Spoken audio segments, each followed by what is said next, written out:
For decades, the DNA of the corporation was coded for a single objective: maximize extraction to generate shareholder profit. But today, public and stakeholder expectations have shifted. They require that a business stop operating at a deficit to the people and the environments it touches. This creates an obvious mechanical tension. How exactly does an entity engineered specifically to extract profit self-regulate to become a net positive for the world? This diagram outlines a different operating model.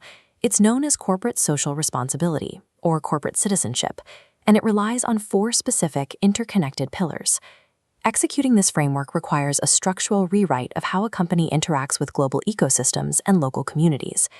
We start by looking at this central financial engine. Ethical intentions require concrete capital allocation. You must actively budget for the research, development, and advanced staff training necessary to make altruism a reality. Often, management must deliberately bypass the cheapest operational path in favor of procedures that cost more upfront but generate positive societal outcomes. This financial backing is what directly enables the most visible outward pillar of a company's impact: environmental responsibility. The goal of this pillar is to operate at maximum efficiency, with a strict mandate to leave natural resources in a better state than before. This chart tracks a specific commitment made by Starbucks. By the year 2030, they have budgeted to cut their waste, water use, and greenhouse gas emissions by 50%. IKEA applies a similar strategy to its supply chain, investing heavily to ensure the wood used in their manufacturing is either sustainably sourced or recycled. Achieving that kind of ecological restoration relies on a company making transparent, deliberate financial sacrifices. That same capital flows into local infrastructure through philanthropic responsibility.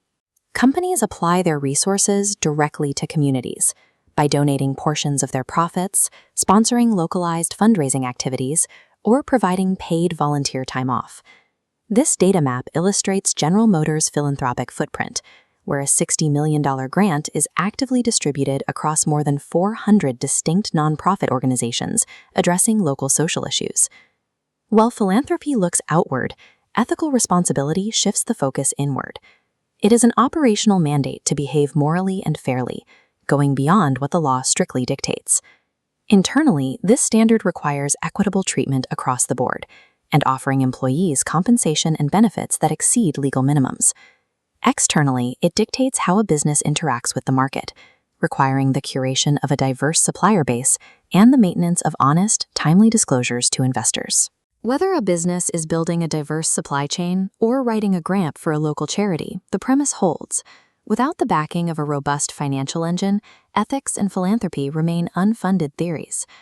Looking at this completed architecture, we can see corporate social responsibility as a fully integrated, self-regulating system. A transparent financial foundation directly fuels the creation of ethical workplaces, the protection of the environment, and meaningful community intervention. Historically, corporate logic dictated a strict dividing line between generating profit and practicing altruism. This framework proves they do not have to be mutually exclusive. Operating with this level of accountability allows a business to be socially responsible to its stakeholders and the general public. Future corporate success will be measured by a company's ability to leave the world better than they found it.